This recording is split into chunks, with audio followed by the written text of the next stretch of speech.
Listo,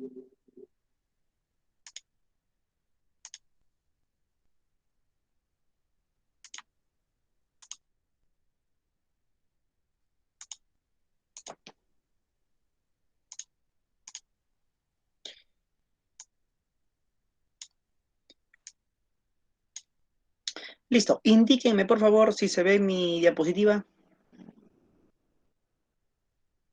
Sí ¿Se se ve, ve? profesor. Buenas tardes. Dice, sí, listo, gracias, gracias.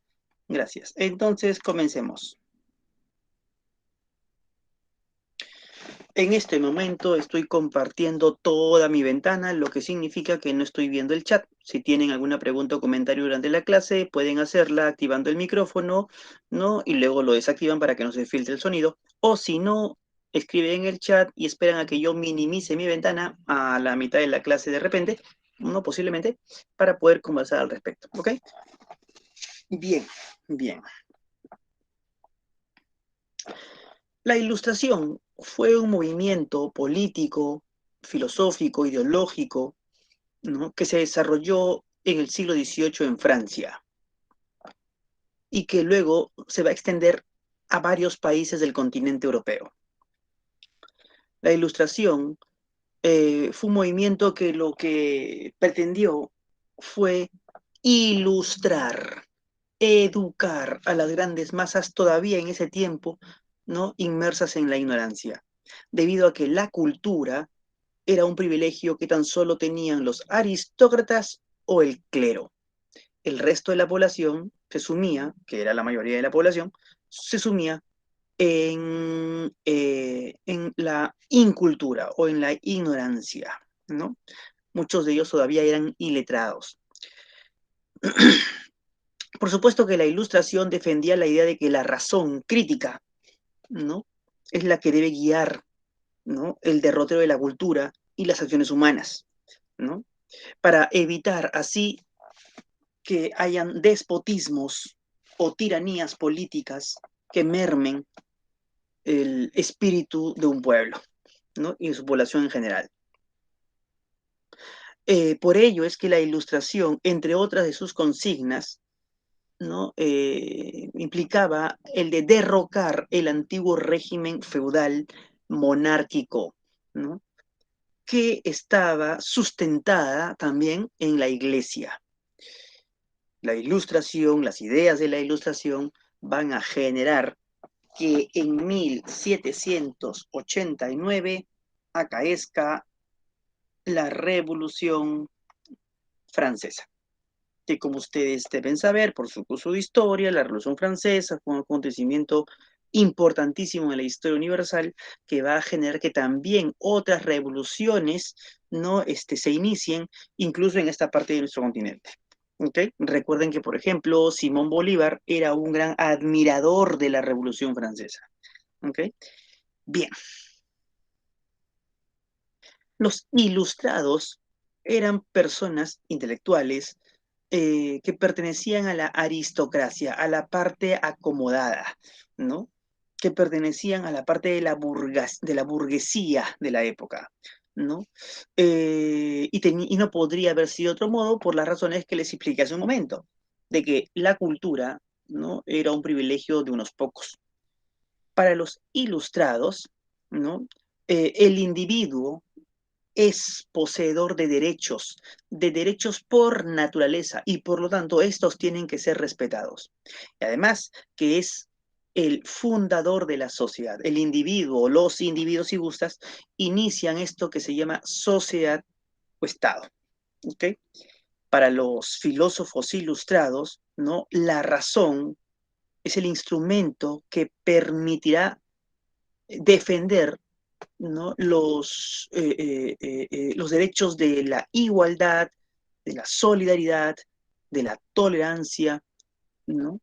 Entre todos los hombres, ¿no? Por eso es que la Ilustración va a combatir la superstición y todo aquello que tiene un basamento fideísta, es decir, basado en la fe, ¿no? La Ilustración va a criticar, a combatir toda fuerza eclesiástica, ¿no? Que haya defendido o que defienda el antiguo régimen y que haya defendido, pues, ciertas posiciones ortodoxas que han llevado a la intolerancia y a la persecución de las ideas libres.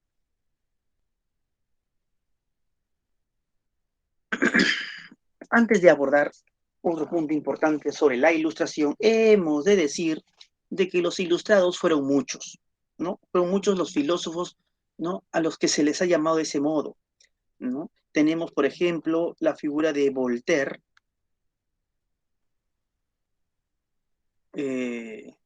Rousseau, Montesquieu,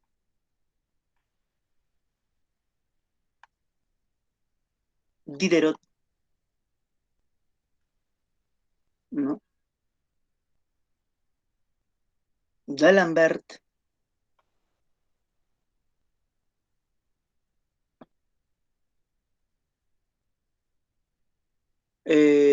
Adam Smith, el padre de la economía clásica que ustedes han estudiado, David Hume, filósofo que vimos en la clase anterior, Immanuel Kant, filósofo que veremos la próxima semana, Condorcet, entre otros. Entre otros. ¿Ok? Bien.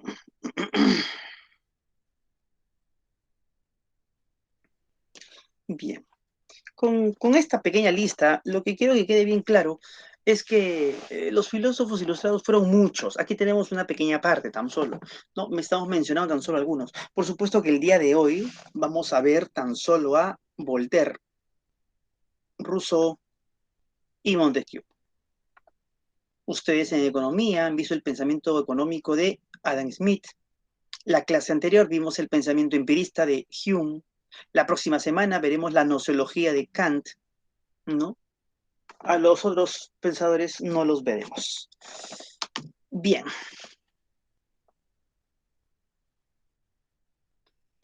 Algunas de las características de la ilustración.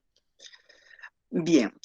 Primero que el movimiento de la ilustración sostenía que el Estado debe estar ausente de las cuestiones económico-comerciales. Esto sobre todo por el influjo de la revolución industrial, sobre todo de la primera revolución industrial, que es la que le toca a la ilustración, por pertenecer al siglo XVIII, ¿no? Esta parte viene influenciada incluso por el pensamiento de Adam Smith y su célebre tesis de la mano invisible, que seguramente ustedes conocen. La ilustración defiende que la razón es autónoma, autónoma de toda fe, autónoma de todo criterio, ¿no? Ortodoxo, ¿no? Por eso es que a partir de la razón se rechaza el dogmatismo y se exalta la idea de progreso, entendiendo por dogmatismo cualquier verdad que se conciba como irrefutable, indubitable. Y la idea de progreso se entiende como aquella que vislumbra el futuro como promisorio para la sociedad. Defiende la ilustración la libertad del individuo y la igualdad frente a otros, ¿no? Obviamente también los derechos del ser humano como el de la educación, la salud, la vivienda. Se fomenta la tolerancia para todas las creencias, tanto política como religiosa. Y en el ámbito estrictamente político se defiende la división de poderes del Estado para evitar la corrupción y el despotismo. Hablemos entonces de Montesquieu. El barón de Montesquieu, que nace en 1689 y muere en 1755, cuyo verdadero nombre fue Charles Louis de Secondat, apodado Montesquieu. Sus principales obras fueron Cartas persas y El espíritu de las leyes. Nosotros en esta ocasión vamos a hablar básicamente del espíritu de las leyes, obra publicada en 1748. En esta obra, Montesquieu defiende que el arte y la ciencia son las que prometen el progreso social, ¿no? Cuando dice arte y ciencia, ¿no? Está básicamente sintetizando la idea de cultura. La cultura permite, genera el progreso social, ¿no? El desarrollo de la ciencia, el conocimiento de la ciencia, la aplicación de la ciencia. Y lo mismo el conocimiento del arte, el desarrollo del arte, la interpretación que el arte hace de la sociedad, generan un desarrollo del individuo social. Montesquieu, como todo buen ilustrado, que vive en el siglo XVIII, siglo en que la ciencia está avanzando a pasos agigantados, apoya el desarrollo de la ciencia y valora el desarrollo científico. Y se permite dar 4 razones para esa valoración. La ciencia motiva la curiosidad. Alguien curioso es alguien que quiere dejar la ignorancia. Y ya esa actitud es plausible. La ciencia cultiva el amor a los estudios, ¿no? Pues una persona que sabe que estudiando uno puede lograrse como individuo para bien de la sociedad. Libera de los prejuicios, entendiendo por prejuicio a los antejuicios, a aquellas ideas que uno tiene previamente sobre algo y que muchas veces sesga el juicio que uno pueda tener sobre alguna cultura, algún conocimiento, alguna creencia, alguna actitud. Lo que significa que los prejuicios delimitan el mundo de aquel que lo posee. Y finalmente, brinda utilidad y comodidad. En un sentido pragmático, la ciencia es útil. En su obra del espíritu de las leyes, ¿no? Una obra un tanto extensa, ¿no? Yo poseo aquí una edición, ¿no? Del espíritu de las leyes, una obra que tiene aproximadamente unas 680 páginas, pero en realidad bastante clara, ¿no? No es un texto engorroso, si tienen la oportunidad de darle una ojeada, ¿no? En internet está, por si acaso, ya para descargar simplemente, ¿no? En esta obra, Montesquieu hace un análisis de la política y del ser político del hombre. Y uno de los puntos que toca es las leyes, que hace referencia, refiere, perdón, a su filosofía del derecho, ¿no? Las leyes para Montesquieu son de 2 grandes tipos. Tenemos por un lado las leyes naturales y las leyes positivas. Las leyes naturales son universales, se descubren en la naturaleza y valen para todos los seres, incluso para el ser humano, ¿no? Son las leyes de la física, de la astronomía, de la química, de la biología, etc. Estas leyes se cumplen sí o sí. Luego tenemos las leyes positivas. Estas no se descubren en la naturaleza. Estas se generan en la sociedad y para la sociedad, ¿no? Son básicamente las leyes políticas y civiles. Estas surgen debido a múltiples factores, relaciones históricas que están condicionadas a la vez por el tipo de territorio, por el tipo de clima, por las actividades socioeconómicas, ¿no? Por los factores históricos que tienen que ver con la moral, con la religión, con las costumbres, entre otros. Este tipo de ley, la ley positiva, no es que se cumplan sí o sí, pero se deben cumplir, ¿no? Así como las leyes naturales nos permiten entender que la naturaleza está ordenada, en cierto modo, las leyes positivas para Montesquieu nos permiten ordenar la naturaleza, ¿no?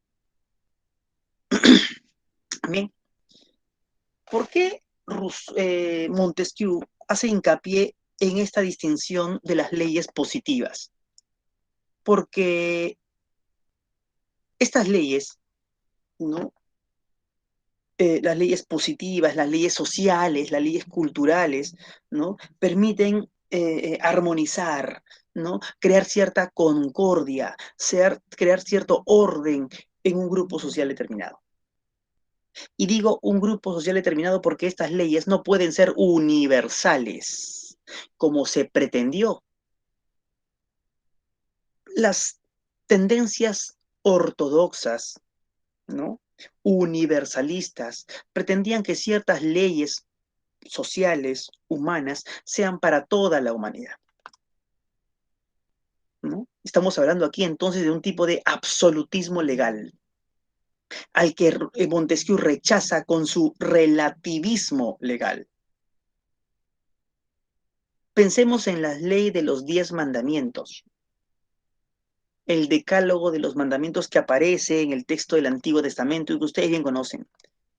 Un decálogo de leyes que que tiene como objetivo regular la conducta del hombre hacia Dios y hacia los demás hombres, pretendiendo que esa regulación sea universal para todos los seres humanos, pretendiendo que ha sido dada por Dios. Y justamente por eso es que tendría que ser universal. Pero Montesquieu, ¿no? Va a estar en una actitud crítica respecto de esta posición ortodoxa, ¿no? Fundamentalista, ¿no? Absolutista de las leyes, sosteniendo que las leyes surgen más bien porque los pueblos son diferentes. Y si los pueblos son diferentes, entonces sus leyes también lo son. Y los pueblos son diferentes por el territorio que habitan, por el clima al que se enfrentan, por la moral, por la costumbre, por su distinta religiosidad, etcétera. Entonces, si los pueblos son diferentes, entonces las leyes que los rigen también lo serán, como que lo son. A esta postura se le conoce, lo voy a escribir aquí, como relativismo legal.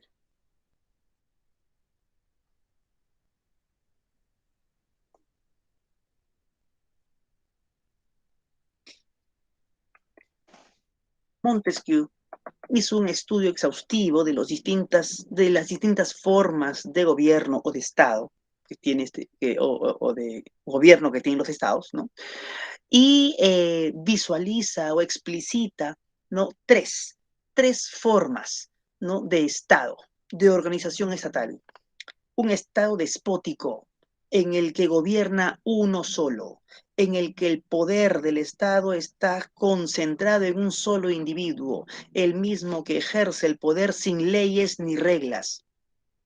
Se basa, pues, en el capricho, ¿no?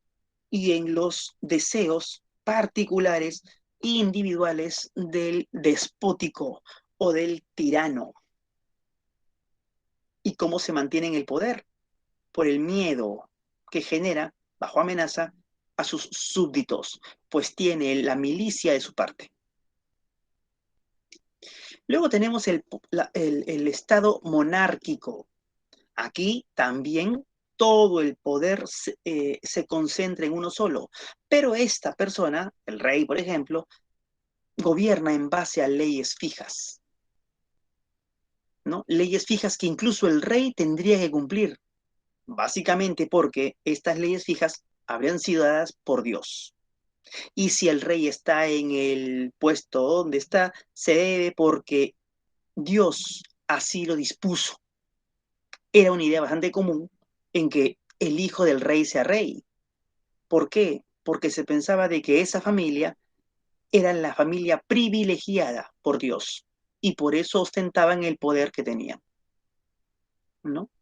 Y si este gobierno cumple las leyes, ¿no? Entonces sería considerado un buen gobierno.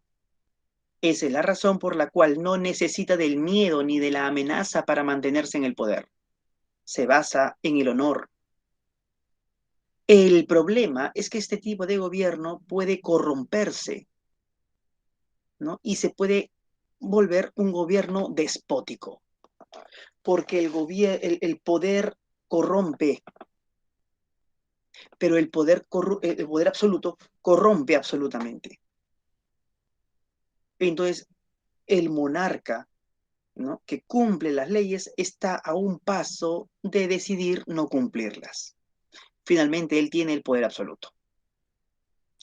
Para evitar, ¿no?, este riesgo, Montesquieu defiende el sistema republicano, en el que en un Estado gobierna el pueblo. El pueblo es el soberano. El pueblo es el que tiene el poder de elegir a sus representantes y por un tiempo determinado. Por eso es que, ¿no?, se basa en la virtud, entendiendo esta como virtud política, ¿no? ¿Y cuál es esta virtud política? Lo voy a colocar aquí. El amor a la patria.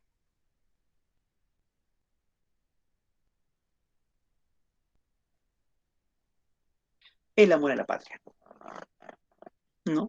Cuando nosotros vamos a votar, por ejemplo, por algún representante en el gobierno, y si lo hacemos en virtud de querer que nuestro país sea mejor y progrese, entonces estamos yendo a votar, ¿no?, bajo la consigna de esta virtud, de este amor a la patria, ¿no?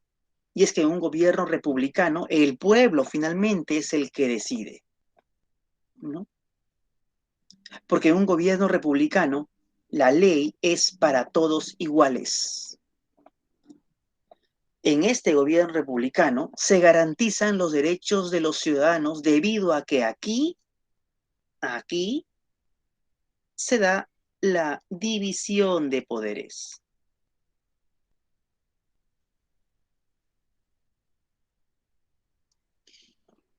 No se da división de poderes en el gobierno despótico, tampoco en el monárquico, tan solo en el republicano. División de poderes significa que nadie tiene u ostenta un poder absoluto. Hay un grupo de personas elegido por el pueblo que ostenta el poder ejecutivo. Hay otro grupo de personas que ostenta el poder judicial. Hay otro grupo de personas que ostenta el poder legislativo, ¿no? En el caso del poder ejecutivo, por ejemplo, en el Perú está el presidente de la República, están los ministros, el jefe de la OMPE, está el jefe del presidente del BCR, entre otros, ¿no? En el caso del Poder Judicial están los jueces, los que administran justicia, ¿no? Los fiscales, ¿no? Y en el caso del Poder Legislativo, los congresistas.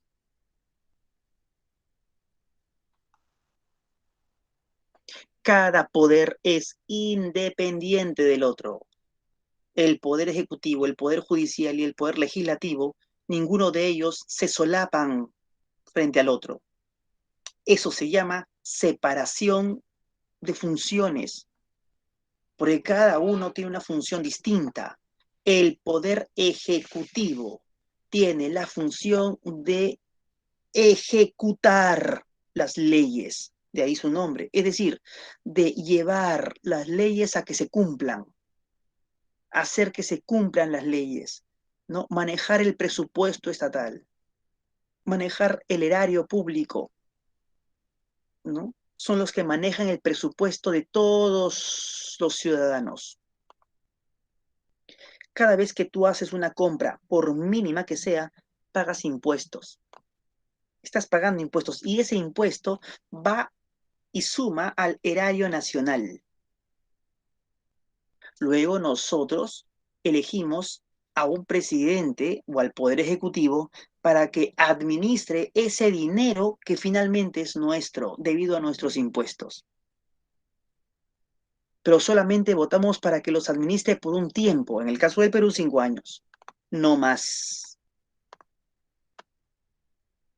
Si el presidente quiere quedarse más tiempo en el poder, pues no puede, al menos porque los jueces y los congresistas, y sobre todo los congresistas, se lo impedirían.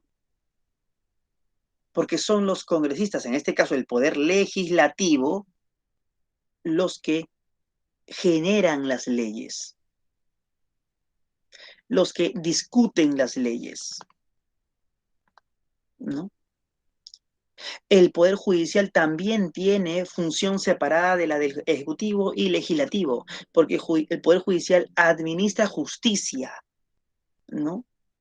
Hace que se cumplan las leyes, ¿no? Se castiga los delitos. Si miembros del Poder Ejecutivo tienen delitos, el Poder Judicial los investiga. Y lo mismo con el Poder Legislativo, también podría ser investigado por el Poder Judicial. El Poder Legislativo también puede investigar a miembros del Poder Ejecutivo, pero también puede investigar a miembros del Poder Judicial. Pero quien condena es el Poder Judicial, que tiene que ser independiente. El Poder Ejecutivo, el presidente, puede cerrar el Congreso, tiene la potestad, según ciertas condiciones. Y el Poder Legislativo puede sacar a los miembros del Poder Ejecutivo, también tiene la potestad. ¿No han visto hace unos días la interpelación que le hicieron los congresistas a Iber Maraví? Iber Maraví, ministro de Trabajo, pertenece al Poder Ejecutivo, pero tuvo que ir al Poder Legislativo a responder preguntas porque él estaba investigado. Y todo parece ser, si mal no me equivoco, que lo van a sacar, ¿no? Esa potestad lo tiene el Poder Legislativo, ¿no? Pero el Poder Ejecutivo también se puede defender, tiene potestad para defender. ¿Qué ha dicho? ¿Cómo se va a defender el Poder Ejecutivo? ¿No? Hace una moción de confianza. Esta moción, ¿no? Si es rechazada 2 veces, entonces el Ejecutivo podría cerrar el Congreso, si es que la moción es rechazada 2 veces. El Poder Ejecutivo, el Poder Legislativo, el Poder Judicial no tienen poder absoluto. Lo que se busca en una república es un equilibrio de poder.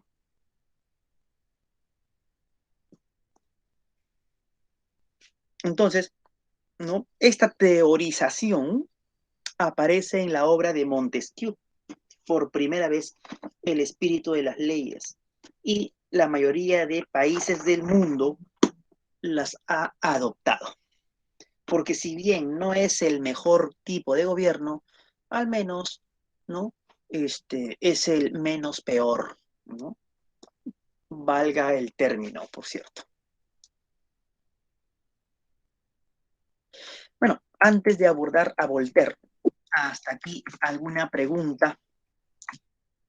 Así es, cuestión de confianza o moción de confianza, es lo mismo en realidad, así es. Así es. ¿No hay ninguna pregunta? ¿Todo claro? ¿Todo bien? Entonces, continuamos. ¿Dónde está?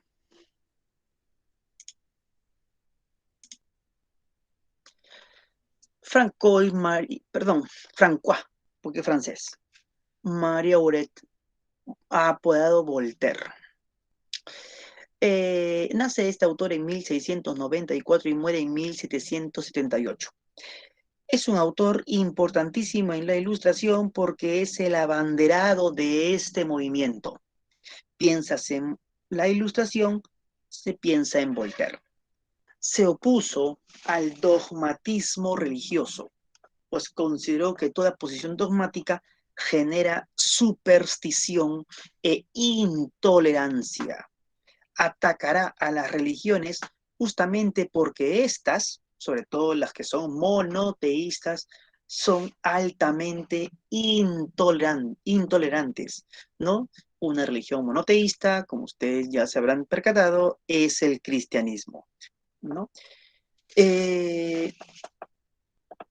Considero que la mayoría de las religiones son la consecuencia del miedo, ¿no? Y de la superstición, ¿no? Por eso él abogó por un tipo de religión natural, por un tipo de religión racional, ¿no? Que no tenga que ver con ningún culto, que no tenga que ver con ningún dogma y que considera a Dios como lo más importante. Y justamente por eso es que no puede ser entendido, no debe ser entendido a partir de la fe, sino a partir de la razón. Entre las obras más importantes de Voltaire tenemos Cándido, Tratados sobre la tolerancia, el diccionario filosófico, cartas filosóficas, el siglo de Luis XIV, entre otros. Este es no una versión económica del libro Tratado sobre la tolerancia. Es un libro pequeño en realidad, ¿no? Muy breve, ¿no? Tiene 120 páginas aproximadamente, ¿no? Y aquí Voltaire defiende a la tolerancia como una de las más importantes virtudes sociales, ¿no? El libro trata de lo que aconteció a la familia Calas en Francia en el siglo XVIII, ¿no? Cuyo padre, ¿no? Jean Calas, si mal no me equivoco, había sido acusado, ¿no? De matar a su hijo, ¿no? Entonces una serie de investigaciones, lo condenaron a la hoguera. El sujeto murió, ¿no? Pero todo este acontecer resultó en que su familia se disgregue, se separe, ¿no? Y Voltaire, no convencido del dictamen, desarrollará argumentos para defender a la familia y a Jean Calas, ¿no? Demostrando que Jean Calas no mató al hijo, ¿no? Y que la acusación tenía un matiz subrepticio, ¿no? La acusación básicamente estaba fundamentada en que Jean Calas era de una religión protestante, no era católico, en una Francia que sí era católica, ¿no? Entonces, debido a la persecución contra los protestantes, ¿no? Se le adjudicó la muerte de su hijo y a partir de él, de eso, se le condenó a la hoguera, ¿no? Un signo de total intolerancia, ¿no? Entonces, Voltaire lo que hace aquí en esta obra, Tratado sobre la Tolerancia, es defender a la familia, pero también, obviamente, dar argumentos a favor de esta virtud, ¿no? La de la tolerancia. Es una obra pequeña, recuerden, yo también en sus momentos de ocio, yo les recomiendo que lo lean, ¿no? Pues, aparte que Voltaire escribe muy bien, ¿eh? Es un excelente escritor, ¿no? Esta es una obra filosófica, histórico-filosófica, ¿no? Un problema de caso, ¿no? Pero muy bien escrito, por cierto, ¿no? Bien. Eh, Voltaire defiende una posición denominada deísmo, con D de dado. El deísmo sostiene que Dios no es una cuestión de la fe, sino de la razón. Que no es una cuestión de la fe, vale decir que no es una pregunta que la fe debe responder, porque a la fe no le interesa la verdad, la fe le interesa defender su verdad, ¿no? En cambio, a la razón sí le interesa hallar la verdad, ¿no? Y siendo Dios una cosa tan importante, no se la puedes dejar a la fe. Pues la fe, como ya indicamos hace un momento, crea superstición, ¿no? Fanatismo, superchería, ¿no? Ignorancia. ¿Bien? El deísmo, además, por ser una posición racional frente a la religión y a Dios, sostiene que el mundo es la creación de Dios, así como el reloj es la creación del relojero, ¿no? Dios hizo el mundo, dio las leyes del mundo y se fue.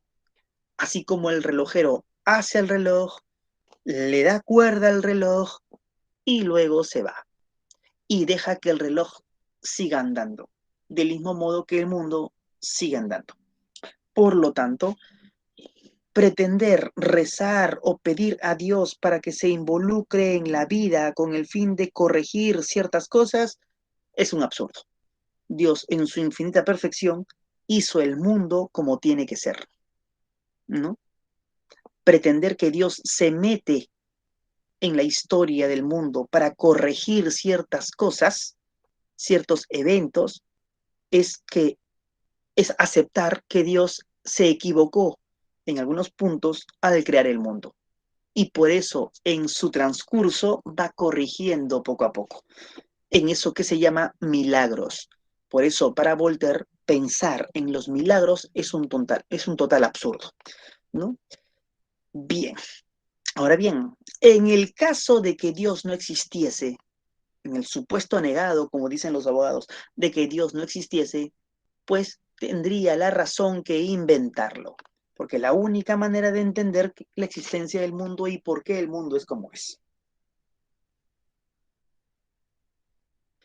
Un deísta, ¿no?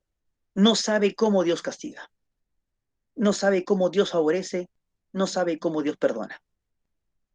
A un deísta, ¿no? Le interesa entender a Dios a partir de la razón y no de la fe, evitando cualquier superchería o fanatismo. A un deísta no toma a Dios en sentido personal, ¿no? La posición de Isaac Newton, que aquí se puede ejemplificar, es finalmente una posición deísta, aunque Newton mismo no se haya dicho a sí mismo como deísta, ¿no? Pero es una posición típica de los deístas, ¿no? Este bellísimo sistema compuesto por el Sol, los planetas y los cometas no pudo haber sido menos creado por consejo y dominio de un ente poderoso e inteligente, o sea, Dios, ¿no? Bien. Y en relación a su filosofía de la historia, ¿no? Voltaire reclama una interpretación racional de la historia y no una interpretación fideísta de la historia. Una interpretación fideísta es una interpretación basada en la fe, ¿no? Que tiene como columna a la Biblia. Antiguamente se interpretaba la historia a la luz de la Biblia, ¿no? Tanto es así que algunos autores como James Ussher, lo voy a escribir aquí si ustedes quieren buscarlo en internet, James, siglo XVII aquí en este caso, Ussher, creo que es con doble S, no recuerdo, pero bueno, sostuvo, haciendo una interpretación bíblica, que el mundo, ¿no? Fue creado el 23 de octubre del año 4004 antes de Cristo, a las 7 de la noche. Esto que parece risible se enseñó durante mucho tiempo en las universidades europeas y en algunos casos incluso hasta el siglo XIX. ¿De dónde sacó una fecha y una hora incluso como esta James Ussher, haciendo una interpretación de las cronologías que se muestran en la Biblia? ¿No? Adán tuvo 3 hijos, Adán y Eva tuvieron 3 hijos, Abel, Caín y Set. Los 2 primeros se murieron porque se mataron entre ellos, ¿no? Y la línea continúa con Set, ¿no? Set tuvo a Enoch, si mal no me equivoco. Enoch tuvo otro hijo ¿no? A la edad de los 400 no sé cuántos años, Set tuvo a su hijo tal, hijo tal, a la edad de los 500 no sé cuántos años, tuvo otro hijo, pasó por Matusalén, que vivió 900 no sé cuántos años, y así, hasta llegar a José. De José nace Jesús, y de Jesús ya cuenta de ahí para adelante. Y haciendo las cuentas, de una manera muy meticulosa, por cierto, ¿no? James Ussher llegó a la conclusión que el mundo fue creado por Dios el 23 de octubre. Otros datos dicen 22 de octubre del año 4004 a.C. a las 6 o 7 de la noche. Bajo nuestra cronología, obviamente, ¿no? Haciendo haciendo la transposición a nuestra cronología. Esta era una interpretación bíblica de la historia, y sin embargo se creía muy fácilmente que el mundo tenía 6.000 años, nada más. Y esto lo creyó hasta Newton, Descartes, lo creyó Galileo. Era muy común pensar que el mundo tenía 6.000 años, un poquito más, un poquito menos. Era bastante común, ¿no? Así como actualmente es muy común pensar que el universo tiene millones de años. Bueno, en la época era muy común pensar que el mundo tenía 6.000 años, pues así de simple, ¿no? Voltaire en el siglo XVIII ya dudaba de que el mundo tuviera 6.000 años. Dudaba, porque básicamente esta tesis era la consecuencia de una interpretación bíblica. Y Voltaire lo que defendía era una interpretación racional de la historia. Que nos podemos equivocar de repente, pero debe ser racional. Y en su razón corregirla, si es que descubrimos algún error. Y en esta interpretación racional tenemos que tener muy presente el desarrollo de las ciencias y de las artes, porque estas son las que han permitido el desarrollo de la historia humana. 5 momentos en la historia son importantísimas a la luz de la interpretación volteriana para comprender cómo la sociedad ha ido desarrollándose. La Atenas de Pericles, momento de esplendor en arte, ciencia, milicia, política en la antigua Grecia. La Roma de César, ¿no? El Imperio Romano, el imperio que llegó hasta zonas que el hombre no se había imaginado todavía que podrían existir, ¿no? Que para nosotros, si vemos el antiguo mapa del Imperio Romano, bueno, es una franja relativamente grande, sí, pero no tan grande como un continente, pero en la época, ¿no? Pretender llegar hasta más allá de la India, hasta, ¿no? Llegar hasta la zona de lo que es, España, ¿no? Llegar hasta la zona del norte de África y un poco más al sur, ¿no? Todo eso era inhóspito y era el signo de un progreso. El otro momento, que es un momento de oscurantismo, es la Edad Media, que duró 1000 años aproximadamente, ¿no? Luego la Florencia de los Médicis en Italia y finalmente la Francia de Luis XIV en la propia Francia. 5 momentos históricos del desarrollo de la humanidad para entender la historia.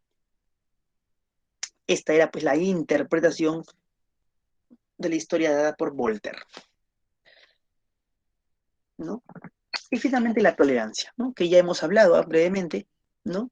Como una virtud que permite la concordia entre los distintos credos y entre las distintas ideas políticas. Bien, hasta aquí alguna pregunta. ¿Todo claro? ¿Se quedaron en lo que escribió Luis? Cuestión de confianza. ¿No hay ninguna pregunta? ¿Todo bien? Bueno, continuamos entonces. Jean-Jacques Rousseau nació en Ginebra, ¿no? En lo que actualmente sería Suiza, ¿no? Rousseau es considerado el ilustrado que ataca a otros ilustrados, ¿no?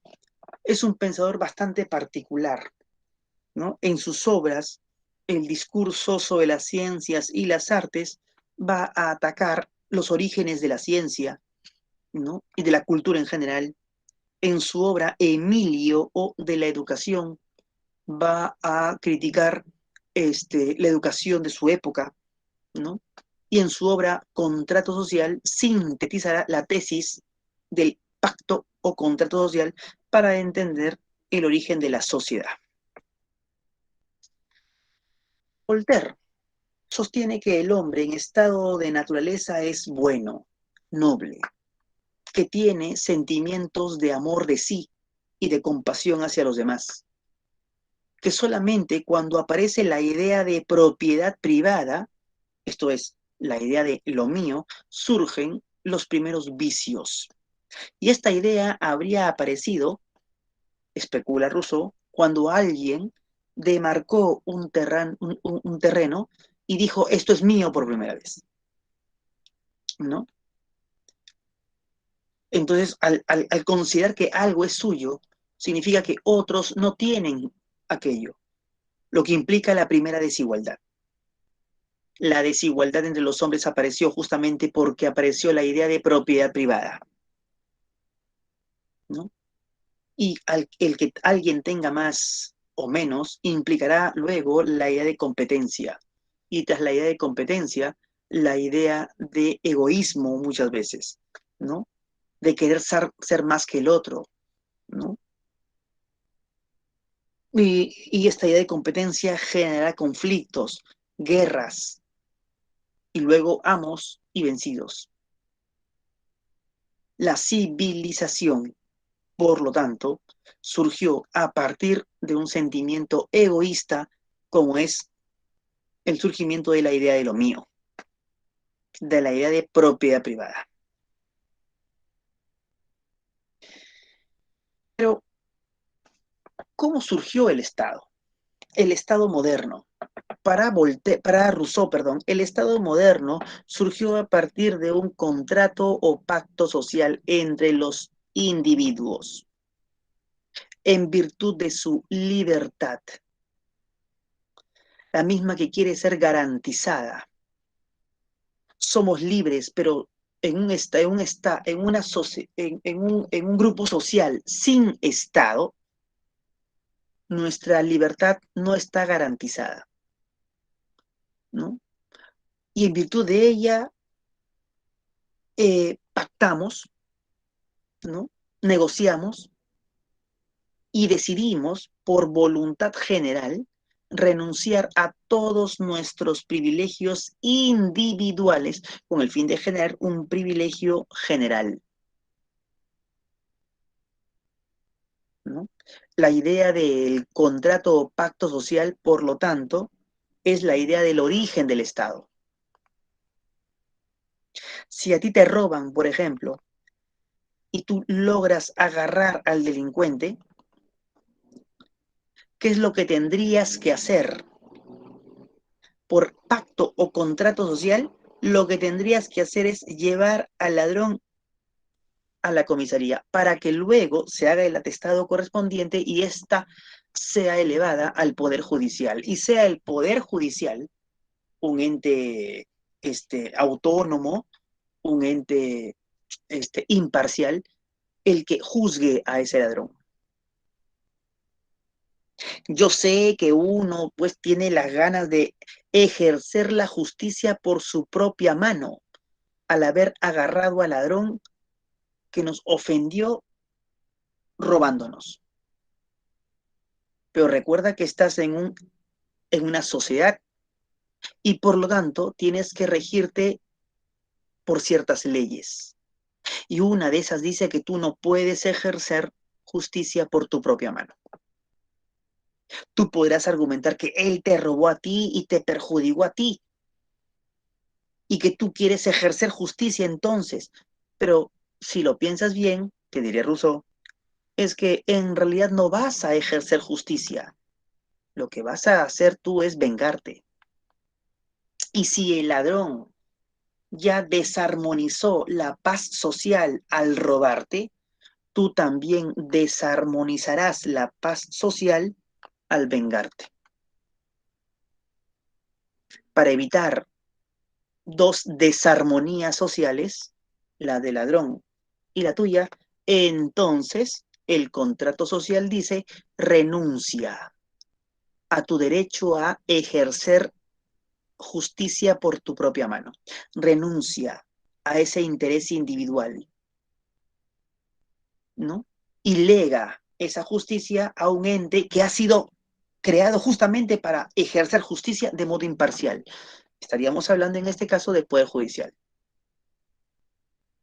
Pero el Poder Judicial es corrupto, podrías decir tú, ¿no? Y Rousseau te diría de repente, bueno, pero estás en una sociedad.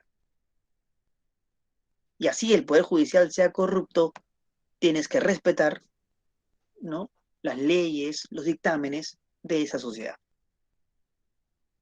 Porque si no, cada uno podría ejercer la justicia por su propia mano y ya te imaginarías el caos que todo esto se formaría, ¿no? Y finalmente, su filosofía de la educación. Rousseau nos dice que el hombre en estado de naturaleza es bueno, noble, que es la sociedad la que lo corrompe. Y podríamos de repente darle razón si nos imaginamos la siguiente escena. Dos niños, una niña y un niño, bañándose desnudos en un día de verano en una piscina, esas piscinas inflables. Dos niños, dos bebitos, de 1 año si gustas. Te podrás imaginar que ahí no hay malicia. La desnudez no es una malicia, una cuestión bastante natural, por cierto. ¿Qué vicio hay ahí en que un niño, un bebé y una bebé ahí jugando con sus juguetes en una piscina en un día de verano, una piscina inflable, chiquita, en un día de verano, desnudos? Han de estar riéndose, ¿no? Pasándola bien.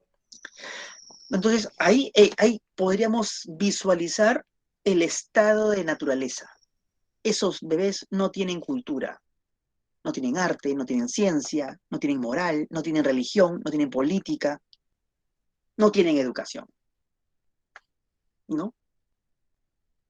Y son nobles, buenos, diría Rousseau, la naturaleza en su esplendor. Pero cuando van creciendo, van teniendo 1 año, 2 años, 3 años, 4 años, 5 años, los padres, vale decir, la personificación de la cultura, la personificación de la sociedad, les dice, vístete, vístete, que no te vean desnudo, ¿no? Entonces Rousseau diría, ahí está un ejemplo del vicio que genera la cultura en el individuo noble, en el individuo puro, ¿no? Aparece la idea de que la desnudez es un vicio, es inmoral, ¿no? Estoy dando un ejemplo radical, por cierto, ¿no? Simplemente este ejemplo no hay que tomarlo al pie de la letra, hay que extrapolarlo, ¿ok? Entonces Rousseau diría, bueno, el problema es que el hombre nace puro, noble, pero es la cultura la que lo corrompe, ¿no? Entonces, ¿qué hay que hacer? Lo que hay que hacer, dice Rousseau, es generar una educación distinta, que se base en sentimientos nobles y no en erudición, no en datos. Y solamente así, generando una educación distinta, basada en sentimientos, basado en el amor, en la compasión, en el respeto, en la solidaridad, en la libertad, ¿no? Es que vamos a forjar hombres de bien y por ende una cultura de bien. Pero mientras seguimos educando, dice Rousseau, a nuestros niños, a nuestros jóvenes, ¿no? Bajo una cultura basada en vicios, entonces simplemente se vuelve un círculo vicioso. Por eso Rousseau criticó, en cierto modo, la cultura desde este punto de vista, ¿no? Su filosofía de la educación está basada, está plasmada en su obra Emilio, Emilio o de la educación, que por cierto fue una obra perseguida y quemada, ¿no? En la plaza pública de París. Bien, bien, por ser muy revolucionaria para la época. Bien, jóvenes, entonces aquí nos quedamos. Nos vemos la próxima semana, ¿no? Y dejo de grabar y dejo de presentar.